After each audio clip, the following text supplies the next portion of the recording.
Saade Majade ajas on seekord pühendatud ühele arhitektuuribüroole ja näitena oleme tulnud okupatsioonide muuseumi ette.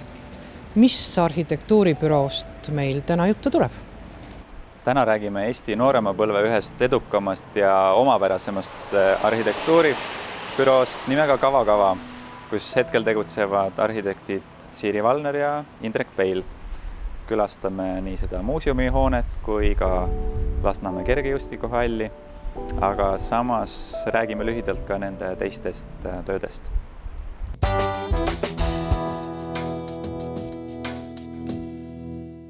On väga palju erinevaid arhitektuuribüroosid, on erinevaid nimesid neil, aga Kava siiski teatakse rohkem. Miks ta on Eesti arhitektuurimaastikul siis teada tuntud?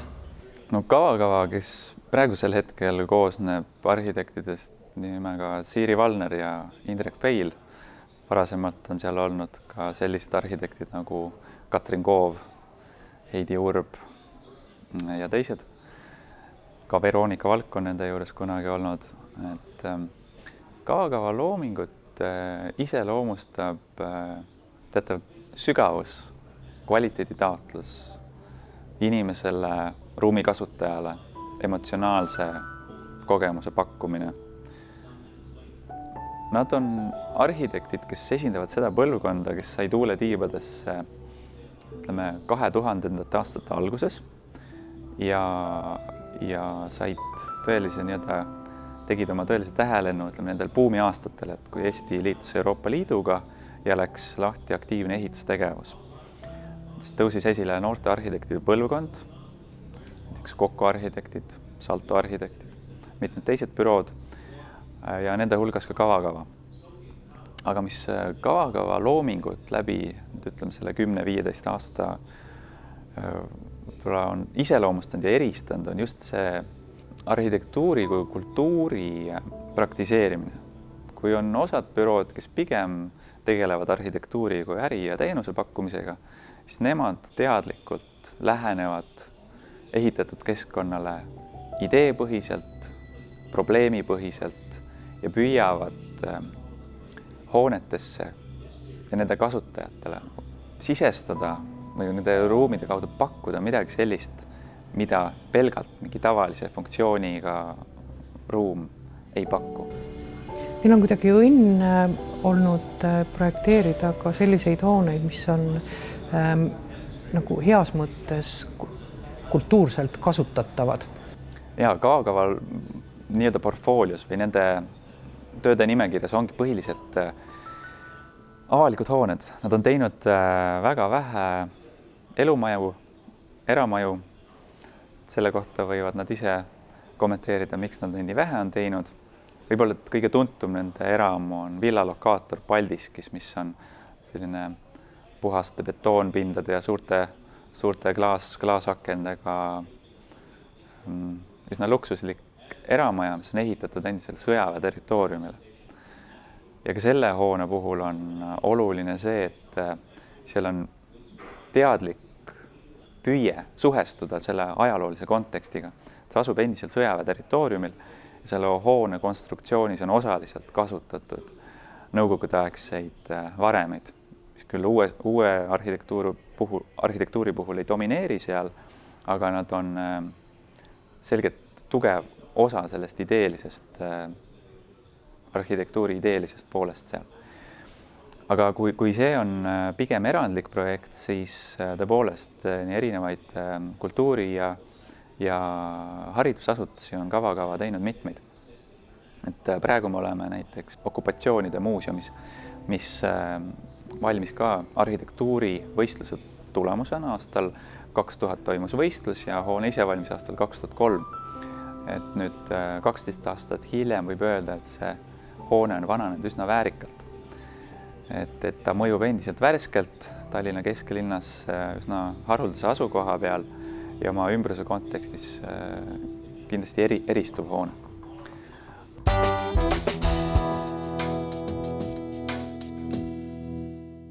Lähiajaloo okupatsioonide muuseum Tallinna kesklinnas Kaarli kiriku kõrval on Kava arhitektuuribüroo üks kõige esimesi projekte, mis realiseeriti.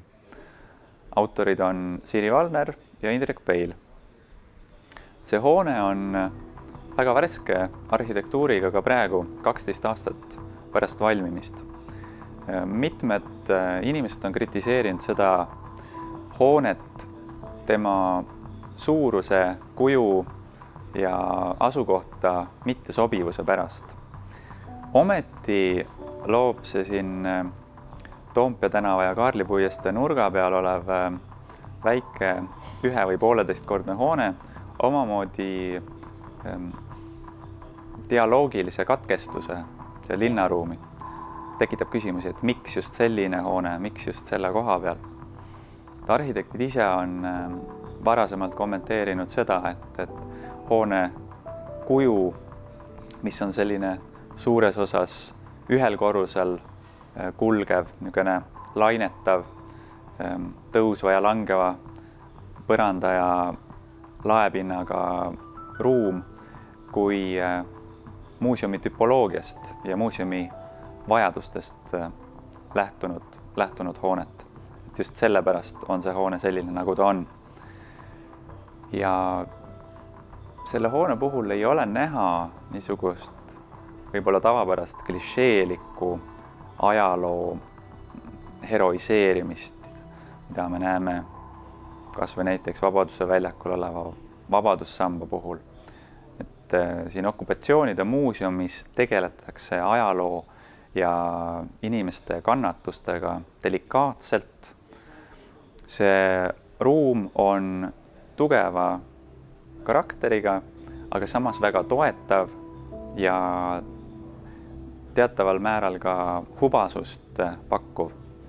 Muuseumi kohta on tegemist suhteliselt väikse hoonega, aga samas selle läbipaistvus, et siin on suured klaaspinnad, mis tekitavad tiheda sideme ümbritseva linnaruumiga, nii pargitsoonide kui ümbritsevate hoonetega.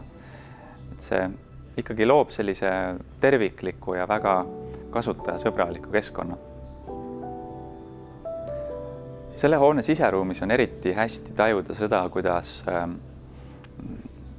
arhitektuur toetab ja ka suunab inimese liikumist ruumis. Siin on avaram ekspositsioonisaali osa ja hoone sissepääsu ees ja ümber kulgeb kohvikutsoon ja ka galeriina kasutatav selline koridorilaadne kitsam ala, millest samas avanevad head vaated linnale. Ja kus ma praegu seisan, on seminariruum, mida on võimalik suurest saalist eraldada suure tekstiilkardinaga. Rääkides konstruktsiooni poolest, siis siin on põhiliselt kasutatud teraskonstruktsioone, aga ka betoon, raudbetoon, valu. Fassaadid on põhiliselt suured klaaspinnad, mis tagavad õhulisuse ja pakuvad päikselise ilmaga suurepäraseid valgusmänge. Siin hoovi sissepääs on selle hoone puhul üsna erandlik. Et kui kesklinna hoonetel ja ka muuseumitel on tihtipeale suur paraadne sissepääs, siis siin otsustasid arhitektid hoopis teistsuguse lahenduse kasuks. Toompea tänavalt on hoone üks nurk tõstetud veidi ülespoole ja pea sissepääs tuleb minust paremal oleva väikse hoovi kaudu peaokse juurde. Et see sisehoov, mis pea sissepääsu ette tekib, on haljastusega, siin on mitu kasepuud ja see on nimetatud memoriaaliks. Et see justkui on mälestusmärk kõigile lähiokupatsioonides kannatanud eestlastele ja siin elanud inimestele.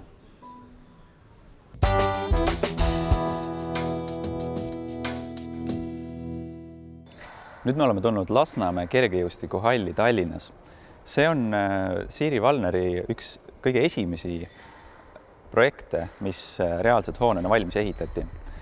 Arhitektuurikonkurss toimus aastal 2000 ja Siiri Valneril olid siin kõrval partneriteks, kaasarhitektideks Hanno Grossschmidt ja Tomomi Hayashi, kes nüüd aastaid tegutsevad juba ise HG Arhitektuur nimelises büroos. Toona 3 noort arhitekti, see oli aeg, kui noored arhitektid hakkasid võitma arhitektuurikonkursse ja see oli üks nende nii-öelda esimesi silmapaistvaid objekte, mis reaalselt valmis ehitati. 2001 kuni 2003 oli selle hoone ehitusaeg ja 2003. aastal, kui see avati, see oli kindlasti üks mitte ainult Tallinna, aga ka Eesti kõige moodsamaid spordiareene.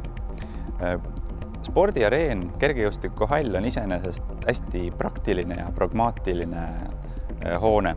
Siin arhitektuurseid elemente on, aga võib-olla silmapaistvate kultuuriehitistega võrreldes veidi vähem. Minu selja taga on näha üks põnevam komponent selle hoone fassaadi juures. See on siis õhtupäiksesse vaatav aknapind, kus on selline dünaamiline aknajaotus, mis on liigendatud sellise puidupinnaga, mis annab muidu selles metallkonstruktsioonide ja betoonkonstruktsioonidega hoonesse teatavat sellist tundelisust ja materiaalset pehmust, mis tasakaalustaks seda maskuliinset poolt. Lasnamäe kergejõustikuhalli arhitektuuri puhul on põnevam kui interjöör, isegi eksteriöör ehk hoone välislahendus. Et siin on kasutatud ulatuslikult betoonpindu, aga nii minu selja taga oleva suurem klaaspind kui siis ka hoone teises otsas olev avar klaaspind. Et algselt arhitektid kavandasid sellele hoonele rohelist fassaadi. Mis tähendab roheline fassaad? Kui praegu me seda hoonet vaatame, siis ta võib mõjuda veidi jahedalt ja maskuliinselt, isegi külmalt, eriti selles sombuses detsembri ilmas, nagu meil praegu on.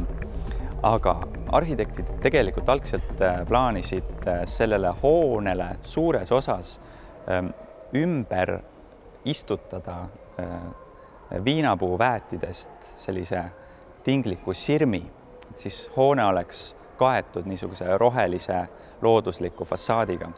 Erinevatel põhjustel kahjuks see pole siiani teoks saanud, kuigi konstruktsioonid, terastrossid selleks on hoonele kinnitatud. Võimalik, et tulevikus rohelise fassaadi idee ikkagi realiseerub.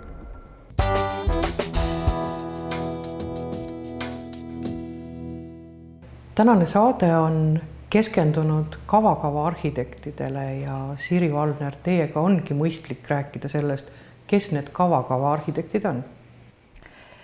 No Kavakava arhitektid alustasid tegelikult puhtalt naiste büroona.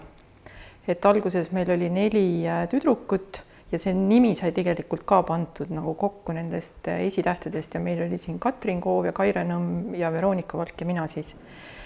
Aga ajapikku nagu juhtus nii, et üks kadus ära ja teine kadus ära ja siis nüüd olen mina sellest algtuumikust nagu ainukesena Indrek Peiliga koos siis teeme, kellega ma olen tegelikult läbi aja kogu aeg ka koos projekte teinud. Aga Kavakava nüüd see nimi tegelikult, tal on teine tähendus ka, et on üks selline eksootiline taim, mis kasvab ainult Poloneesias ja mida, kui seda nagu sellest mingit teed teha või seda juua, et siis muutud targemaks, et vanad mehed seal Poloneesias tulevad kokku, joovad seda teed ja teevad oma tarku otsuseid. Aga ei ole narkootiline selle juures. Jah. Ainult sulaselge tarkus tulete? Ainult sulaselge tarkus, aga me kahjuks pole seda nagu, meil ei kasva seda kahjuks siin. Vot see on kahju, aga tegelikult teie büroolt Kavakavalt tuleb hästi paljudel konkursitel ära märgitud võidutöid, kõik võimalik, et te väga usinalt võtate osa kõikidest konkursitest, mis Eestis toimuvad.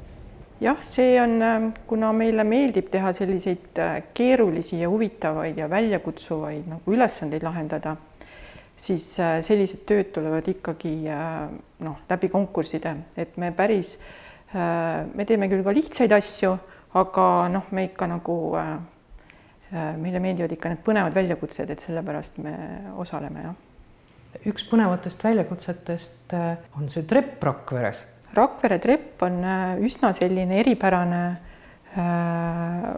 asi olnud selle poolest, et esiteks ta on nagu maastikobjekt, ta ei ole tegelikult eksoone ja selline linnaruumis töö ja siis, kui me seda mõtlema hakkasime, seal on selline olukord, et seal on see suur kindlus on mäe otsas ja siis on see pisikene vanalinn on seal mäe all.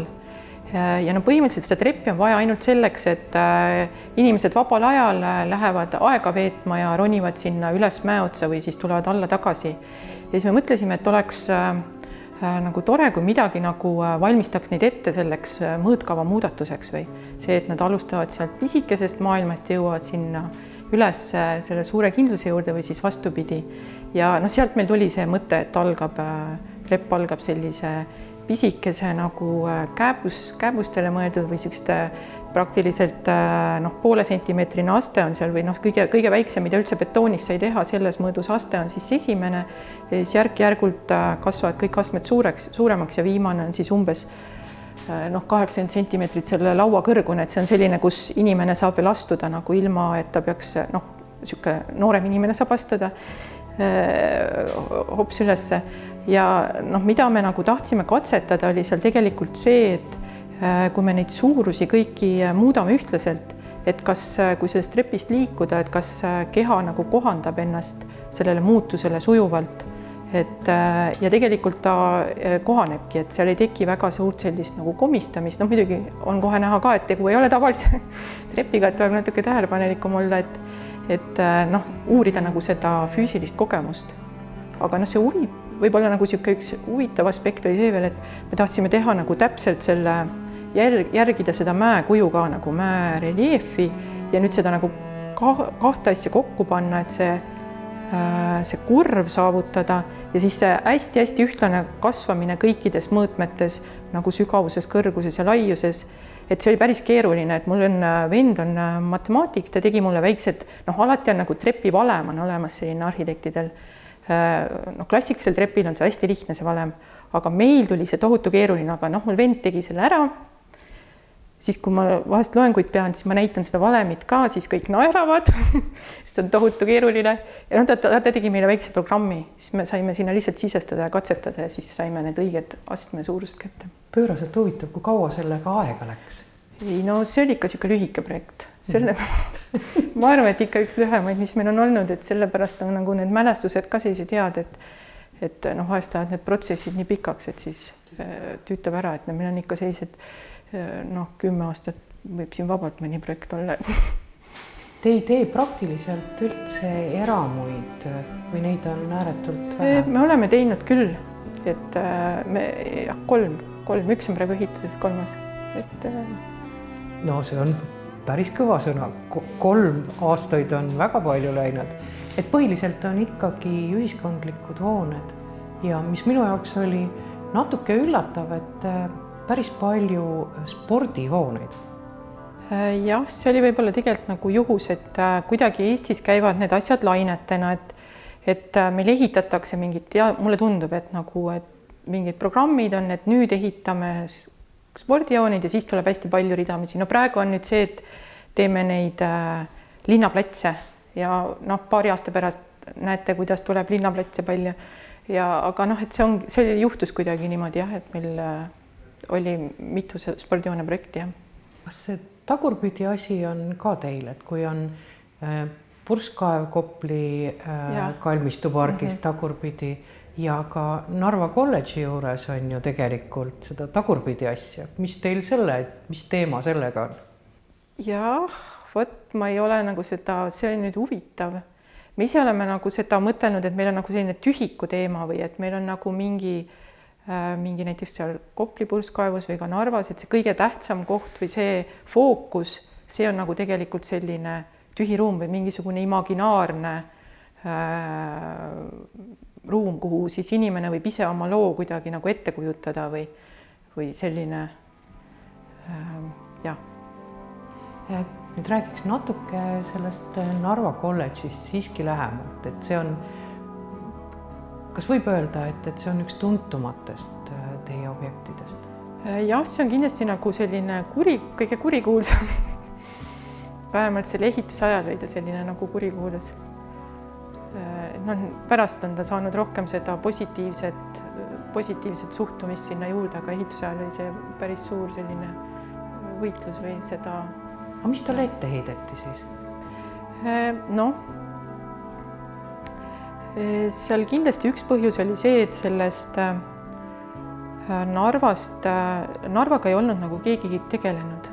Ütleme, et seda ei olnud, keegi ei olnud selle linna üle mõtelnud ja oli ainult nagu mingisugune, et ta oli hävinud ja oli mingisugune üks romantiline ettekujutus, et see tuleks uuesti üles ehitada. Aga keegi ei olnud sellest punktist nagu kaugemale mõtelnud. Ja siis see projekt kuidagi nagu tõi kaasa tohutu poleemika, sest järsku kõik hakkasid selle üle. See tekitas mõtteid. See oligi tegelikult ka võib-olla üks asi, võib-olla üks positiivne asi kogu selle asja juures, et see tekitas tohutu palju mõtteid ja visioone ja pärast seda tehti igasuguseid workshoppe ja jututubasid ja see ettekujutus, et mida seal Narvas teha saaks või kuidas see võiks areneda, see järsku muutus nagu, sai sellise nagu suure nagu avaruse endale juurde, et siis hakati aru saama, et see on nagu lihtsalt üks võimalus, et kuidas seda teha, et see ei ole nagu et ei ole nagu mustvalge, et kas tehakse ainult seda või ainult seda, aga tegelikult on terve nagu palett, kuidas või terve suur hulk võimalusi, kuidas võib see elu seal edasi minna. Selle Narva juures ka sisekujundus on väga olulisel kohal.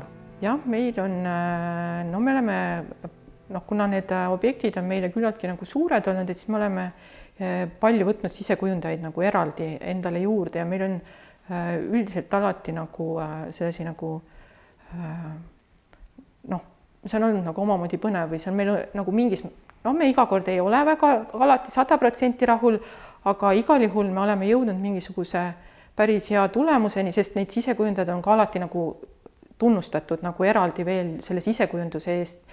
Nii et ma arvan, et see on olnud nagu hea, et me oleme nagu seal Tartu tervishoiukoolis ja Lotte lasteaias ja Narvas, need on nagu 3 sellist suuremad, kus me oleme eraldi sisekujundajad kasutanud ja need on kõik saanud selliseid sisekujunduse preemiaid ja et ma arvan, et see asi on läinud nagu täiet, et me nüüd sinna oleme nagu teisi tegijaid nagu juurde kaasanud. Millega praegu kava tegeleb? Praegu meil on just seal me alustame ühte ka seda Eesti Vabariik 100 platsi, me ühe konkursi võitsime Raplas ja siis me hakkame seda, just praegu on algus, 2018 peaks valmis olema kõik need platsid, mine tea, äkki ongi. Kus nad pääsevad?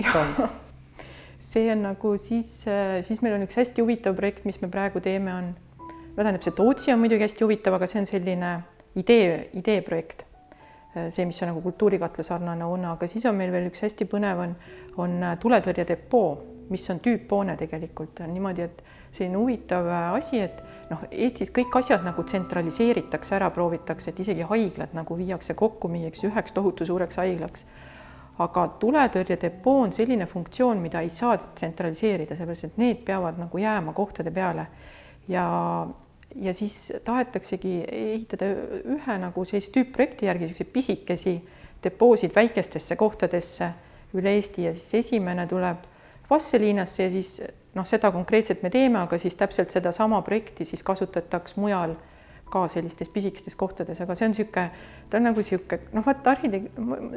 seal on oma, tegelikult on tore päris olla, sellepärast, et nagu nii erinevate inimestega puutub kokku või nii erineva temaatikaga või siis sa lähed väga sügavuti tegelikult sellesse sisse, et kuidas selle tuletõrje ja hingeellu nagu, aga see tuleb puust, see on meil selle poolest meil endal pakub huvi, et meil on kõik olnud betoonist, aga tuletõrjehoone, selle me saame puust teha. Tellija ka nagu see Päästeamet, et nad on leidnud, et nad tegelikult peavad, et öeldakse ka, et see puit on ikkagi tulevikumaterjal, et 20. sajandil oli betoon ja 21. sajandil on puit, noh, kuna see on taastuv materjal, eks ju, ja meil on seda. Ja et Päästeamet ka nagu täitsa et nad peavad minema sellega kaasa, et ikkagi seda puitu saaks kasutada, turvaliselt muidugi, aga et meil praegu, me oleme ka siin puumajas, see on ikkagi väga mõnus, eks ju, et meil isegi büroo puumajas, aga uusi hooneid on keeruline praegu nende normide pärast ja reeglite pärast ehitada, et tuletõrjedepood seda saab, päästjad on ligidal aga et natuke see valdkond peab arenema, et saaks neid puidust rohkem teha, aga meil on esimene see võimalus nüüd.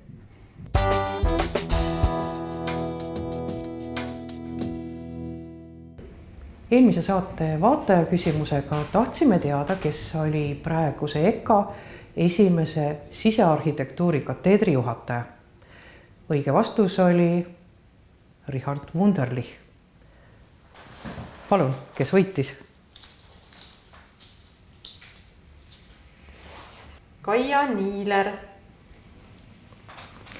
Palju õnne, aga meil on ka selles saates vaataja küsimus, mille esitab Siiri Valner ja auhinnaraamatuks on Siiri Valneri raamat koos autogrammiga. Mis küsimus on? Küsimus on keeruline. Selleks pidi täpselt vaatama saadet.